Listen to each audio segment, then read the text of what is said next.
తులరాశి వారికి చంద్రగోచార ఫలితాలు అనేక విధాలుగా ప్రభావితం చేస్తాయి. రెండవ ఇంట్లో ఉన్న చంద్రుడు మీ ఆర్థిక స్థితి, కుటుంబ సంబంధాలు మరియు మాట్లాడే శక్తిని ప్రభావితం చేస్తాడు. ఈ గోచార సమయంలో మీ ఆర్థిక పరిస్థితి మెరుగుపడవచ్చు, కాబట్టి మీరు కొత్త పెట్టుబడులు చేయడానికి లేదా నిధులు సేకరించడానికి యత్నించవచ్చు.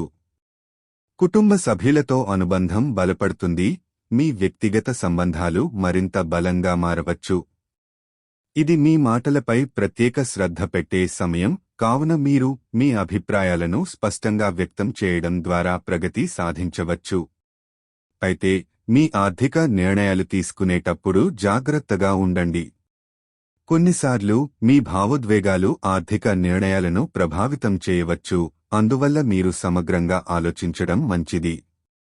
ఈ కాలంలో మీ ఆలోచనలను, భావాలను సున్నితంగా పంచుకోవడం, సంబంధాలను మెరుగుపరచడం ముఖ్యమైనది. ఓవరాల్ ఇది మీ వ్యక్తిగత మరియు ఆర్థిక జీవితంలో మంచి మార్పులు తీసుకురావడానికి అనువైన సమయం.